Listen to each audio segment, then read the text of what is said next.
Madame, Monsieur, bonjour et bienvenue à ce dossier. Aujourd'hui, à l'occasion du mois de l'autisme, nous allons traiter de la question de l'autisme et des jeunes. En 2017, les Nations Unies ont célébré donc cette journée en appelant les parties prenantes à agir pour réaliser l'autonomie, mais aussi l'autodétermination des jeunes autistes, ce qui implique la mise en place d'une série d'actions qui permettent aux jeunes l'accès à une autonomie. Cette année, en 2018, l'ONU a choisi le thème de l'empowerment ou l'autonomisation des femmes et des filles autistes. Comment ? On en sait plus avec notre invitée aujourd'hui, Soumia Amrani, présidente du collectif Autisme Maroc. Bonjour et bienvenue, madame. Bonjour, merci. Vous êtes donc également une maman, maman d'une jeune fille autiste et dont le diagnostic de l'autisme n'a été établi que plutôt tard dans sa croissance. Exactement. À l'âge de 14 ans, votre fille aujourd'hui a 24 ans, mais oui. ce n'est qu'à l'âge de 14 ans qu'on lui a diagnostiqué cet autisme. Ma première question est par rapport à la sensibilisation. A-t-on aujourd'hui encore besoin de sensibiliser les gens, que ce soit au Maroc ou ailleurs, à cette question de l'autisme? Oui. Définitivement, oui. On a besoin de sensibiliser parce qu'on a besoin de décaler l'autisme de certains stéréotypes, d'une vision qui présente les autres personnes autistes comme des génies ou bien qui les présente comme des personnes qui sont agressives ou dangereuses pour la société. On est entre deux visions contradictoires et qui ne reflètent pas la réalité des personnes autistes. Les personnes autistes sont avant tout des êtres humains qui présentent les mêmes caractéristiques mais avec une diversité.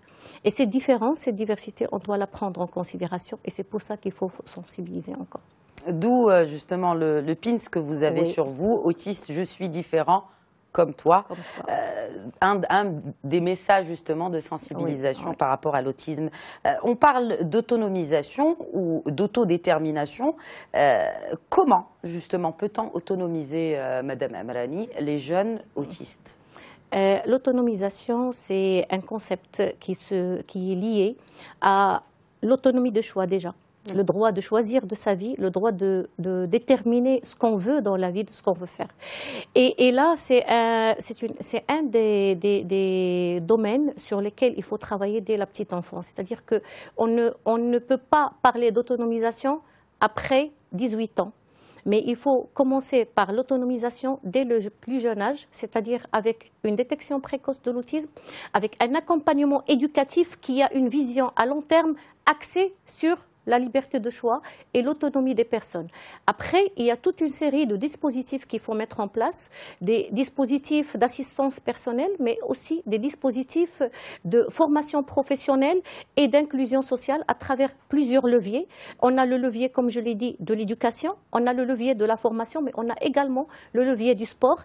Et avec ces leviers-là, il y a toute une série d'aménagements raisonnables et de dispositifs d'assistance à la personne avec les auxiliaires de vie scolaire, les assistants à l'autonomie, mais également des dispositifs techniques parce que les nouvelles technologies également aident à l'autonomisation des personnes autistes. Mais il y a un autre volet qui est très important. Tout ça est important, mais si on ne le capitalise pas et on ne le transpose pas dans les règles juridiques, c'est-à-dire avec une ouverture sur les modalités de capacité juridique, on va rater le coche de l'autonomisation des personnes autistes.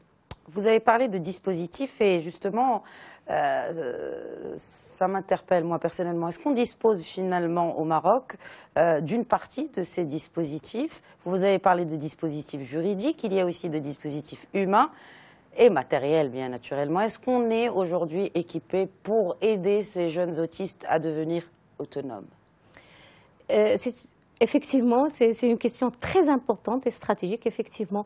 On a tout un... C'est-à-dire qu'au Maroc maintenant, depuis un certain nombre d'années, on est en train de s'ouvrir sur le monde de l'autisme et de mettre en place, c'est-à-dire les bases. Les bases de ce dispositif. Nous avons les centres d'orientation et d'accueil des personnes en situation de handicap qui ont été créés par l'entraide nationale, mais qui ont besoin d'un contenu adapté à l'autisme qui est en cours de réflexion.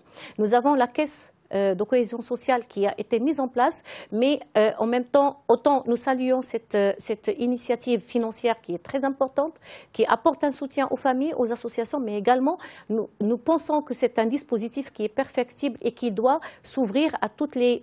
c'est-à-dire un retour d'expérience des associations et des parents. Mais également, nous avons beaucoup d'insuffisances.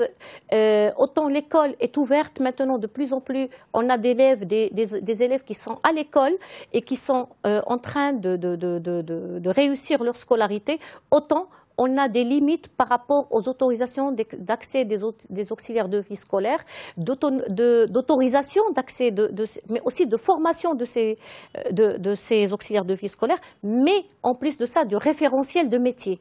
C'est très important d'avoir des métiers, mais aussi de référentiels de métiers pour protéger les personnes autistes, d'une part, mais également protéger ces personnes, ces travailleurs qui travaillent avec les personnes autistes. De part et d'autre, il faut un équilibre droit-devoir.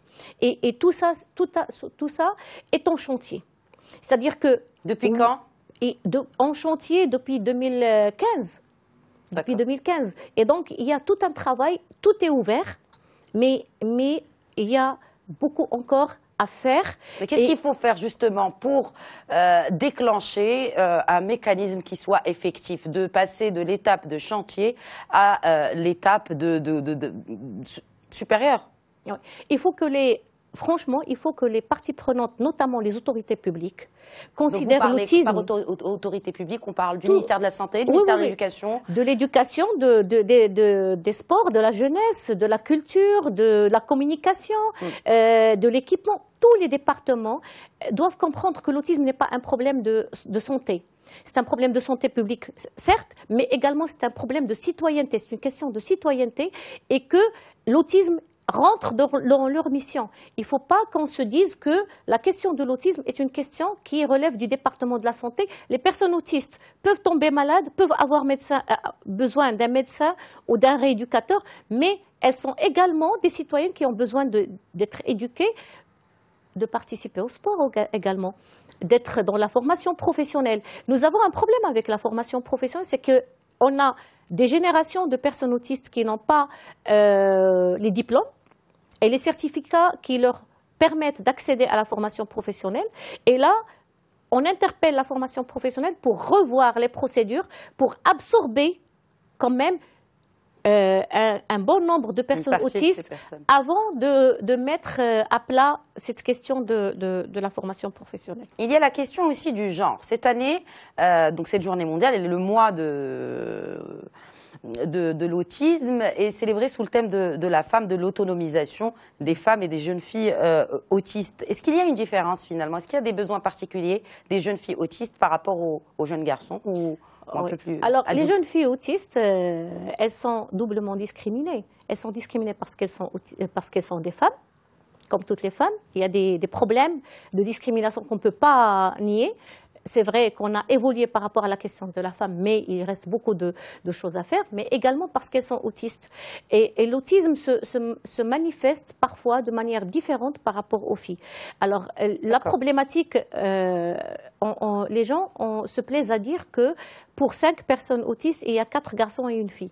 Et c'est pour ça que l'autisme, en général, est célébré par la couleur bleue. Maintenant, il y a une montée d'un courant de femmes autistes partout dans le monde, de militantes, de self-advocates qui revendiquent que l'autisme ne soit plus célébré en bleu, mais que la spécificité des femmes autistes soit prise en compte. Parce que les femmes autistes, du fait de leur autisme, elles sont sujettes plus que les autres femmes à la manipulation, à la maltraitance, au viol, aux violences basées sur le genre, parce qu'elles ont cette difficulté de détecter le danger, de détecter que la personne est en train d'essayer d'abuser d'elle. Et ça, c'est un vrai fléau auquel les autorités publiques et les responsables, moi j'interpelle toutes les instances qui travaillent sur le genre à intégrer la question de la femme autiste dans leur plan d'action parce que c'est très important de protéger ces femmes qui ont des difficultés de communication, d'interaction sociale et d'accès à l'abstraction. Juste un chiffre peut-être pour terminer comme ça, parce que les chiffres parlent finalement un peu plus que les mots. Oui. Aujourd'hui, on en a combien de ces femmes qui sont concernées par l'autisme aujourd'hui au Maroc? C'est difficile de connaître le chiffre des femmes, mais on a une extrapolation sur les chiffres internationaux qui dit qu'entre 350 000 personnes et 400 000 personnes sont concernées par l'autisme au Maroc. Mais moi, je me plais à dire non. Ce n'est pas seulement 350 000 personnes ou 400 000 personnes. Il faut multiplier par 4 parce qu'il n'y a pas que la personne autiste. Il y a sa mère, son père et ses frères et sœurs. Et attention, moi, je voudrais, puisqu'on est dans le genre, je voudrais insister sur la discrimination par association. Les mamans des personnes autistes subissent une discrimination double parce qu'elles sont mamans de personnes autistes. Et je rappelle bien sûr que ces mamans de ces parents, maman ou papa d'enfants autistes, peuvent toujours se tourner vers votre collectif, le collectif Marhaba. Autisme Maroc. Merci beaucoup, Madame Amrani, d'avoir vous. répondu à mes questions. Merci à vous. Merci à nos chers téléspectateurs. L'info continue sur Médien TV et Médien TV Afrique. Excellente suite des programmes.